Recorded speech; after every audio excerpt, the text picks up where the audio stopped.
videos about Mason. Shut up. Hello everyone, my name's Selena, welcome back to my channel, and today I have the lovely, the talented boyfriend, Mason. He uses he, him pronouns. Everybody's favorite. Yeah, and look what shirt you're wearing. I got him this. It says history, like from red, white, and royal blue. Guess what? It has red, white, and royal blue on it. So it's his favorite book, so. It is my favorite book, and if you've seen me on this channel at any point, you know that. You haven't been on here in a while. I know, it's been too long. It's because I haven't visited you in a while. Yeah. But guess what? What? And also when you visited, we just like to hang out and stuff. Oh yeah, we got really lazy the last few times. Yeah. But guess what? Mason is going to be on here more regularly because I think he's going to start doing his own wrap-ups. It's the perfect storm. I get to have attention, but Selena's going to do all the work editing and uploading. So today we are going to be doing a really cool video. This is a really cool concept that Mason came up with. It's called Fail, Stale, and Holy Grail. So this is Mason's kind of equivalent to best and worst and most disappointing videos of the year, or books of the year, like those sort of videos, except it's not exactly that. But you're going to talk about the books that you thought just like failed in whatever way. They aren't necessarily your worst books of the year, but they didn't do something right, you know? And then you have your stales, which were just meh, like, ugh, like. Yeah. Holy Grails are going to be kind of straightforward. They're just my favorite books. The golden gems of the year. Yeah, the ones that Monty Python wants or whatever. I don't know. Fails and stales. It's going to be kind of a little bit of overlap in terms of which ones. They're all ones that I didn't love necessarily, but they're not all ones I hated. Like, all the fails are not ones I hated. Some of them I actually enjoyed. There's just big problems with them. Stales, I just didn't like for reasons I couldn't articulate. Mm-hmm. So that's sort of the difference. I'll explain as I go along. So we have 7 rounds of this game, plus some runner-ups we'll talk about later. But the 7 rounds, each of them have a theme. So we'll give you 1 Holy Grail, 1 fail, and 1 stale for each round. And the first one is pretty much like the kind of quintessential, like, you're getting to know the game. This is a quintessential Holy Grail, fail, and stale that Mason read in 2021. Oh yeah, it was 2021 last year, wasn't it? Yeah. Your first Holy Grail is Coffee Boy by Austen Chant. You may have seen this author on my channel before. Mason and I have a whole 45-minute review of another of this author's book, which we'll get to in a bit. Yes, but anyway, I've discovered that this author is actually a genius. This book is much like the other book, which again we'll be talking about later. It is a queer trans romance.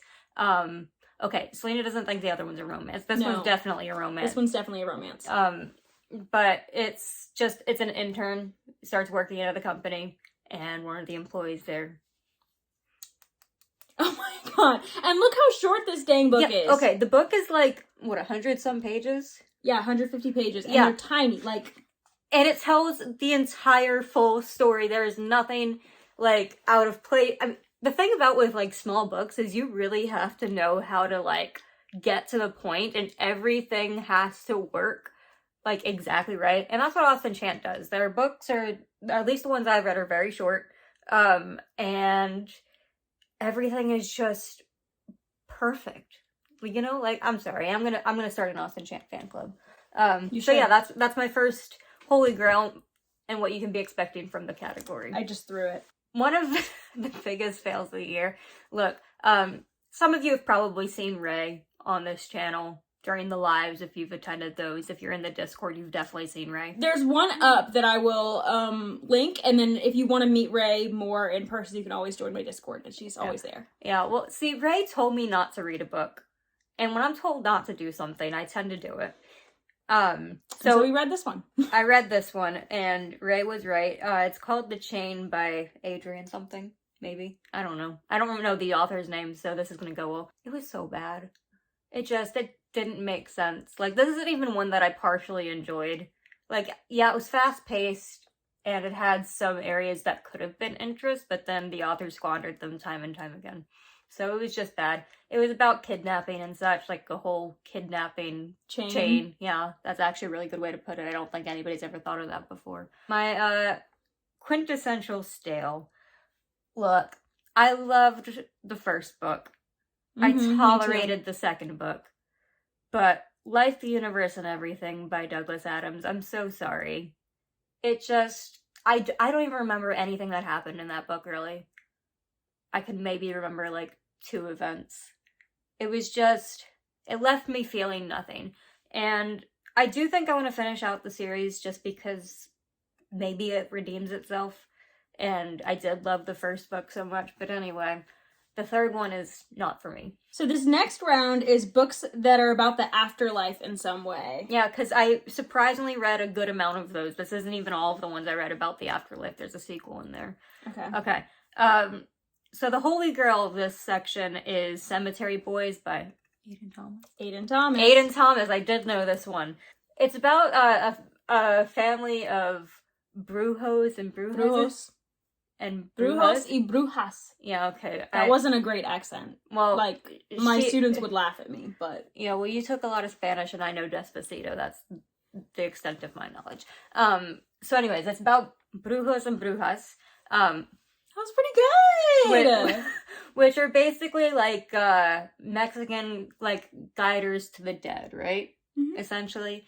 Or healers. The magic is gendered. Yeah, in the book. And that's important because our main character is a trans guy who's trying to prove that he is a brujo, not a bruja.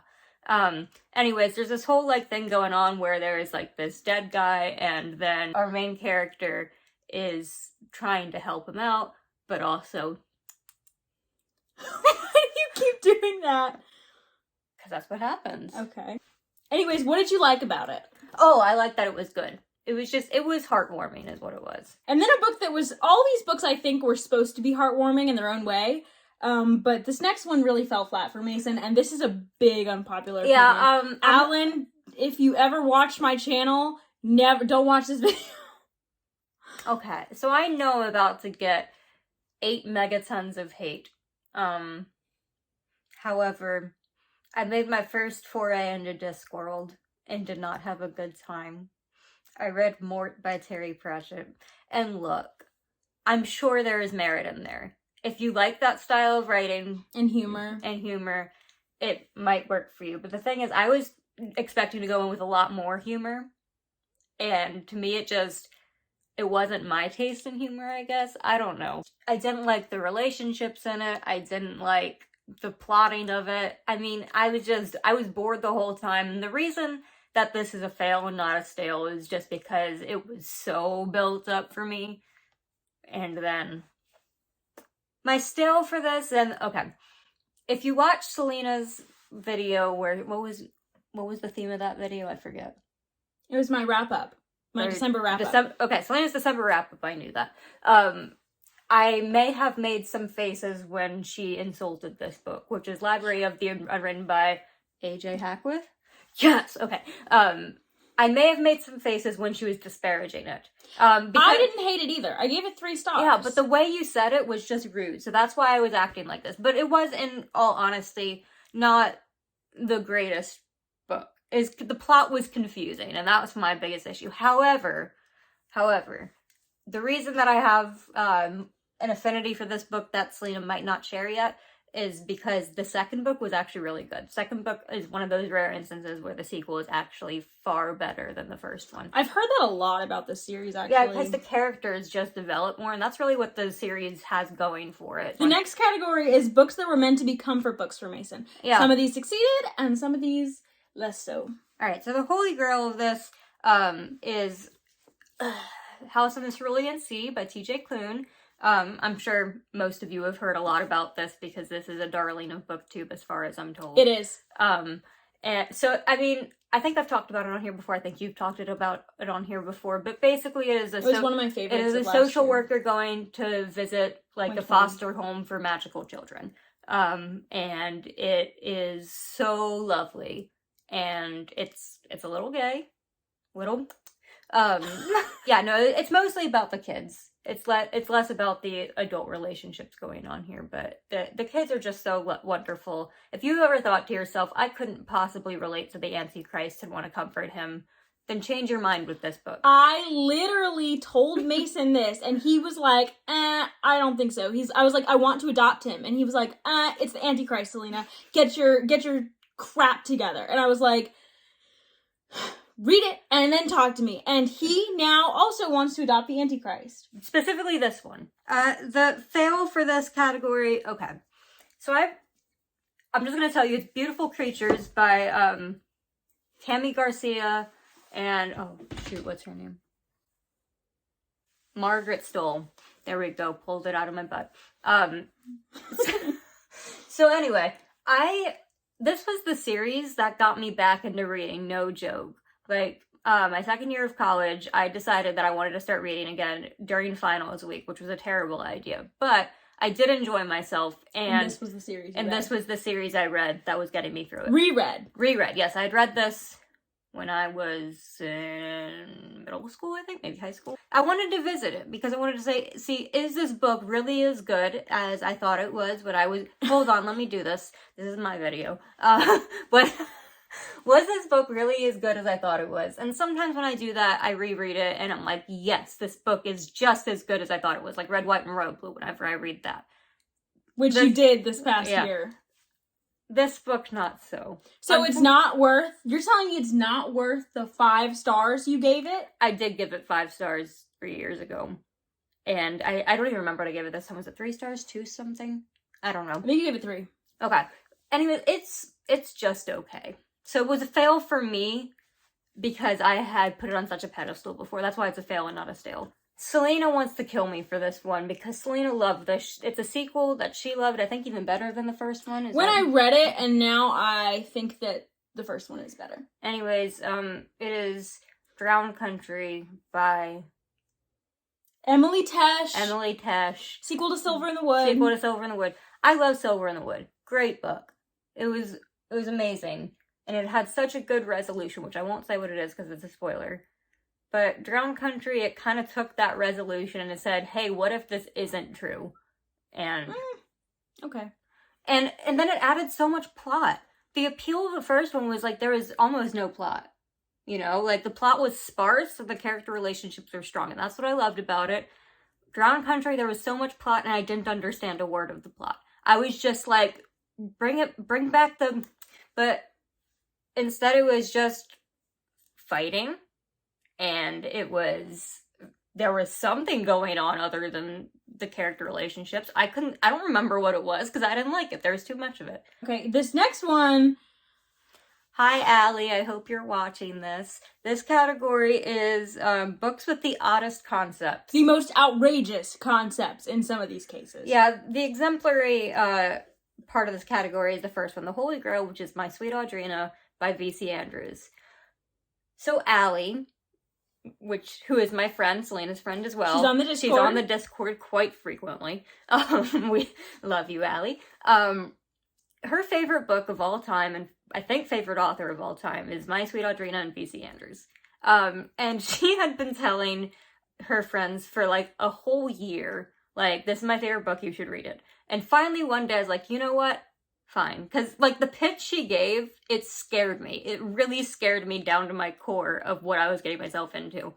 And the thing is, the pitches weren't off. It was just, I ended up enjoying that.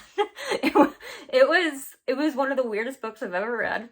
And I thoroughly enjoyed every second of it. It's about this... Can you give a PG-13 version of... I mean, the concept is fairly simple. I can't get too much into it. It's about this girl who is the second Audrina in her family. The first one is no longer in their family's lives. And so the second Audrina has to go by hearing all about this first Audrina who was like perfect and angelic and everything. And this Audrina is like, I'm falling flat of all of it.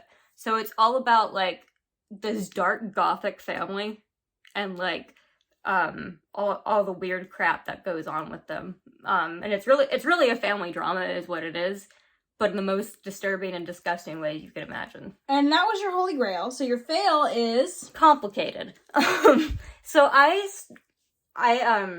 took a class last year in college where we were reading a sequel in a series for a class. I'm like, that seems odd. I don't like reading books out of order. So what I'm going to do is before we get to that sequel, I'm going to read the first book.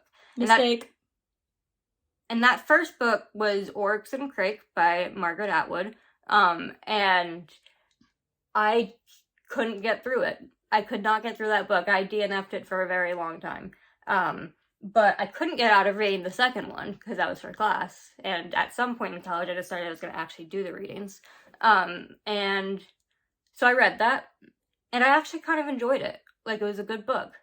And so what I did is I was like, all right, this kind of intrigues me about what happened at the end of Oryx and Crake. So I went back and finished it, and the second part of that I read, which was after I read the sequel, went so much better. So here's the thing. Oryx and Crake for me is a fail unless you read Year of the Flood first. That's my recommendation. That's mostly why I have it in this video, because I want to give this recommendation to y'all. If you want to read that series, which is the Mad Adam series, I strongly recommend starting with Year of the Flood because it's kind of like a prequel. I think it is a prequel, actually. I don't think there's any kinda about it. And it just, Oryx and Crake, it's hard to comprehend it without that background information, so it feels like maybe switch the order in it. So Stale. I don't remember who wrote this book. They'll know it. It's a book Okay. about book, maybe. Yeah, it's outlawed by someone. Author. Anna North, right? That sounds right. Maybe. So anyways, it was an odd concept. It's about, like, this band of, like, mostly female outlaws, but it's complicated with, like, gendery stuff. And they're just, like, the ones that are shunned by society, I guess. And it sounded so cool. It was like a Western, but expected to be kind of feminist or whatever. And then I read it, and as with a lot of my stales, I could not tell you what happened because I blocked it out because I don't remember any of it.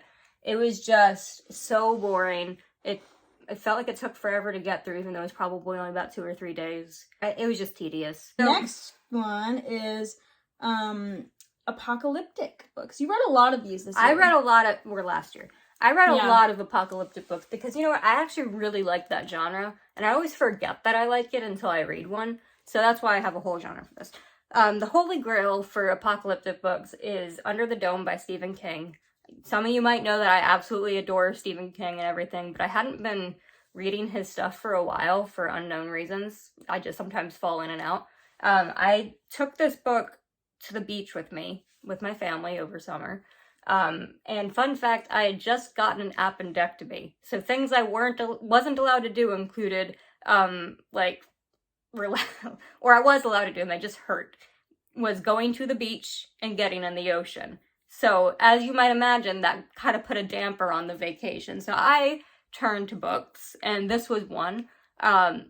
I flew through this thing. Like, the first 400 pages or so I read over the course of, I want to say 2 days.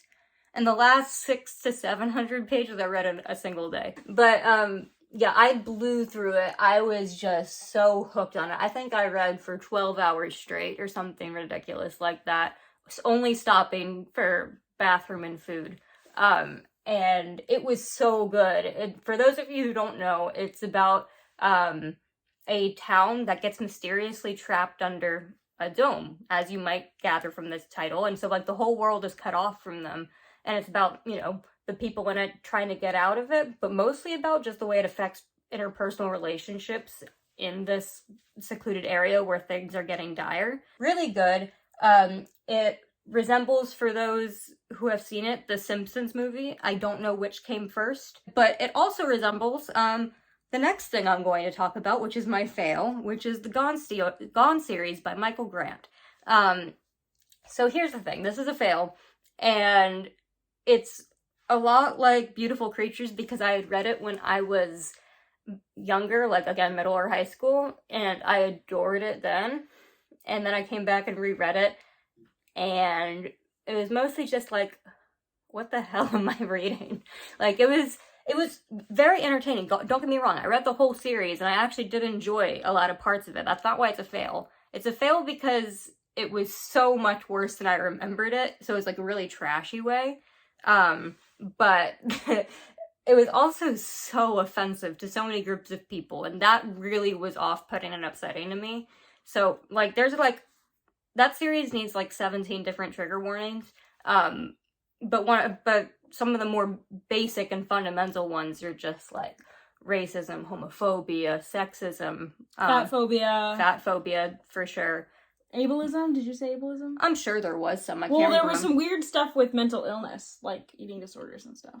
Yes, there was stuff with mental illness, and there's probably this was probably meant to be an allegory of some kind with all of these like mutated kids, like who developed powers and were like discriminated against. Oh, by and the one. didn't they say the R word a lot? Yes. Oh, yeah. It was definitely ableist. There was a kid who was autistic and was very much bullied, and I mean even the author seemed to be bullying the kid. So watch out for that. I can't believe I forgot about that. And for the Stale, it's actually a spin-off series of the Gone series, also by Michael Grant. And I didn't hate them. The first one was okay, the second one was less okay. I still need to read the third one, which I probably will. They just didn't have whatever they didn't have the first pizzazz. one had. They didn't have the pizzazz, and the pizzazz was probably the characters. Because the characters were rather interesting. And also something... Say their names. You haven't said their titles yet.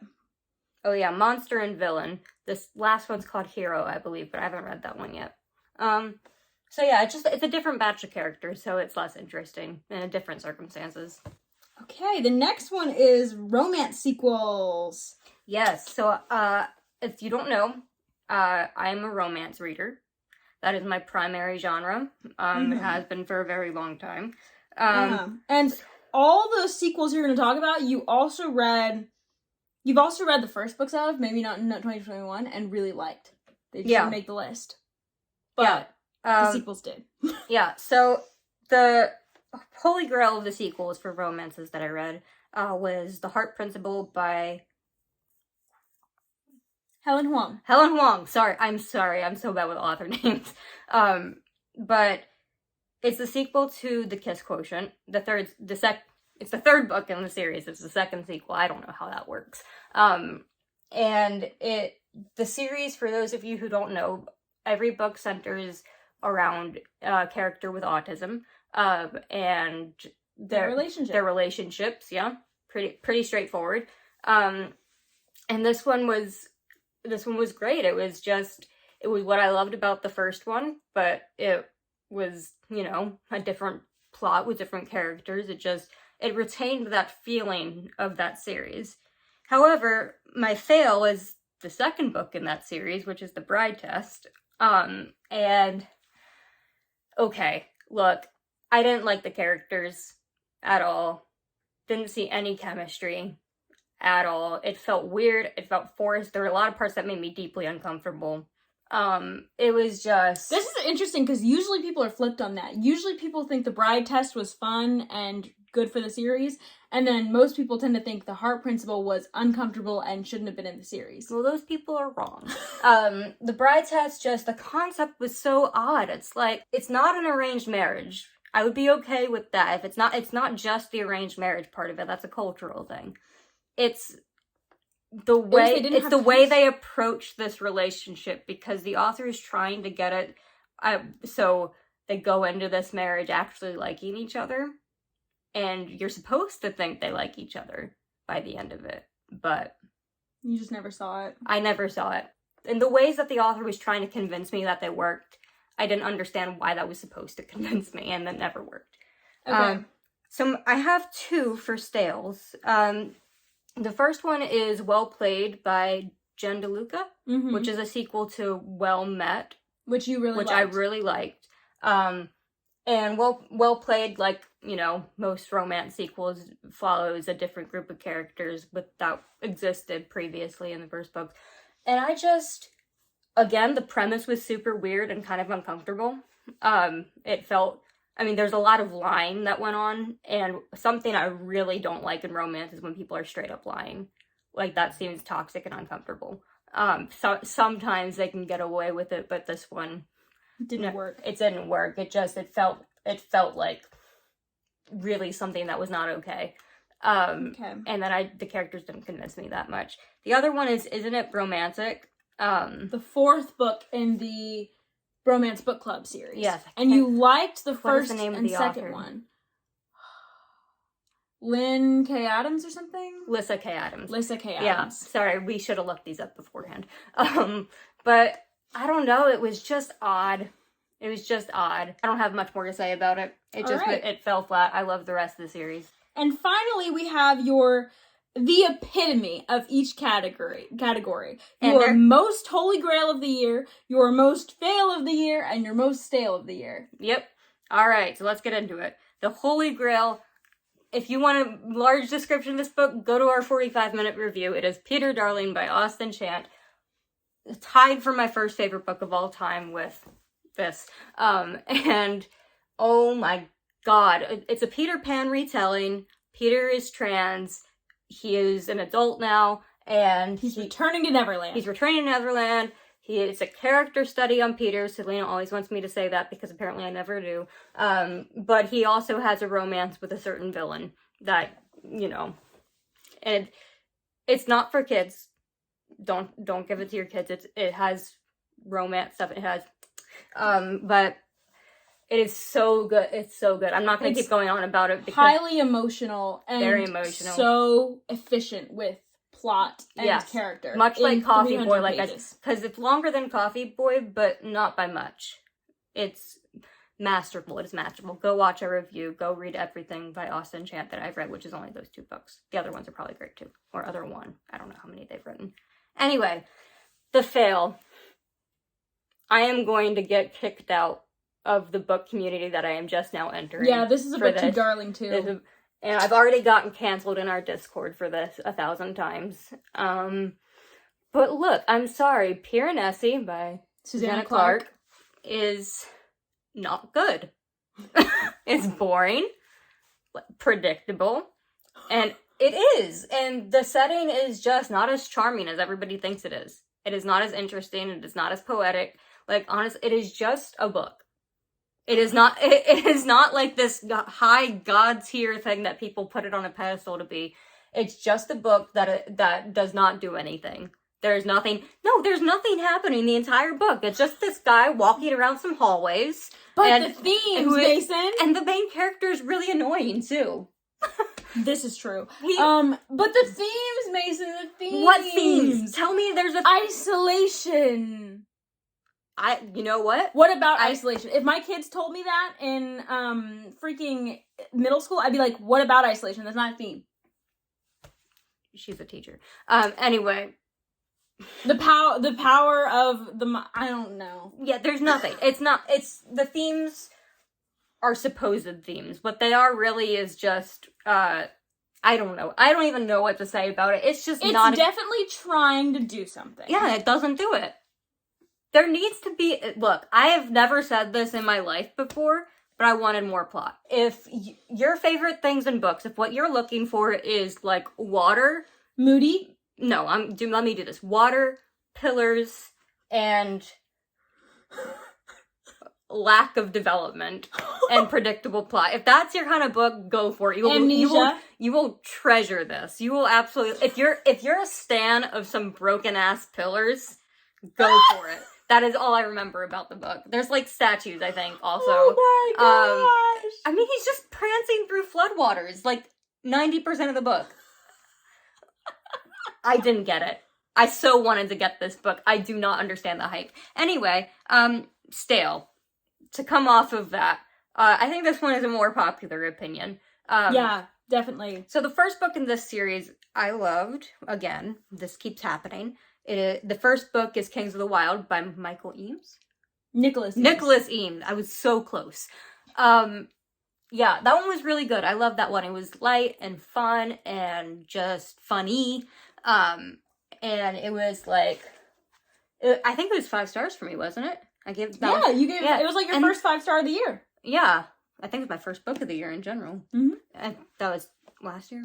I don't know, but then I read the sequel, which I was so excited about. It is Bloody Rose, which it follows a new cast of characters.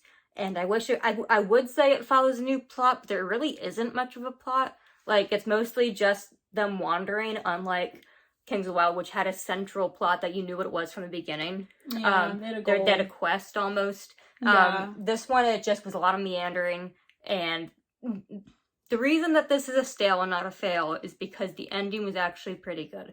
I liked the ending, but it wasn't worth the other, 400 pages that I read of it. Yeah. So anyway, those are my main Holy Grails, fails, and stales. We have some runner-up Holy Grails. Because Mason has 7 Holy Grails here, but he read more amazing books. I'm gonna call these hails. Hails. Yeah. So the first one, I'm not gonna get too into each one because there's too many. But Song of Achilles by Madeline Miller. I loved Circe when I read it. This was even better, I think. My next hail. Every book I read by Cat Sebastian, who is a romance author writing queer romance in the Regency era. And I didn't get into Regency romance until recently, like last year, I think. And I really started loving it, but I was like, what's this missing from the romances that I usually read? Oh yeah, the gay element, because I am very much a bisexual man, so I love that stuff. And Cat Sebastian gave it to me, so thank you, ma'am. Thank you very much. My next one, Selena didn't like this book. She DNF'd it. I DNF'd quite a few on your list. Yeah, well, because Selena's wrong. But it's Malice by Heather Walter. I thought it was a really great book, Sleeping Beauty retelling, where your main character is the villain, Maleficent. Except Sapphic. She's not called Maleficent in this one. She's called Alice. Yeah. Malice. Yeah, exactly. It is, the Alice may or may not have a thing with Aurora. She does. The next one is Weave World by, hold on, I know Clive Barker. You didn't give me a chance. But well, we have to speed this along. You could have cut out my thinking time. You have editing powers. Anyways, it is, I don't even know how to explain the plot to you. It's complicated, but in a good way. It very much reminds me of some of the weirder elements of Stephen King, which I love Stephen King's weird side. So if you like that, maybe check this out. It's disturbing and kind of horror too. You know what? Losing light. Come on. Okay, good book. I got into nonfiction this year. I got into nonfiction this year. I used to love reading it. Now I love reading it again. I've been going to the library pretty frequently to get this. Ones I want to mention are A True History of the United States. Great book. Great for if you like U.S. history but are tired of your teachers lying to you about how good America is. And then The Gay Revolution by Lillian Faderman, and Gender Failure by Ivan E. Coyote and Ray Spoon. Great books, all really good stuff. And there's one I want to talk about in particular, a nonfiction book that I had to read for class. For those of you who don't know, I majored in women, gender, and sexuality. So this is actually one that, yes, I did read for class. It's a children's book called Sex is a Funny Word. And it's meant to be used with parents explaining to their children, like, you know, giving them the talk, or at least parts of it. When they're very young. When they're very young. So it's not like, I don't want to get too into it, but it's mostly about anatomy and stuff, and puberty. And gender, and things like that. Here's the thing. It is gender inclusive. And I love that. Because it's gender inclusive, so it uses neutral terminology. And as somebody who is a fan of being gendered correctly, you liked this book. Yeah, because it talks about how, instead of saying that, you know, certain body parts are for females or women, it says certain body parts are for the people who have these certain body parts. It also talks about, like, consent in a way that kids can understand. And it doesn't shy away. It doesn't use baby words for anatomy. It doesn't try to hide things. It tells the kids of that age what you think kids of that age should know. Okay. So that was my list. Sorry that took so long. I am having weird 15 minutes. I have dumb brain energy today. Actually 40 minutes. Anyways, thank you for watching this video. Thank you for coming on, Mason. You'll see me again soon. Yep. For your wrap up. All right. Bye. Oh, do you want to hear my top and lowest things on the tier list? Okay, I'm going to tell you anyway. The top one is books that made me feel like I was a baby being swaddled with love.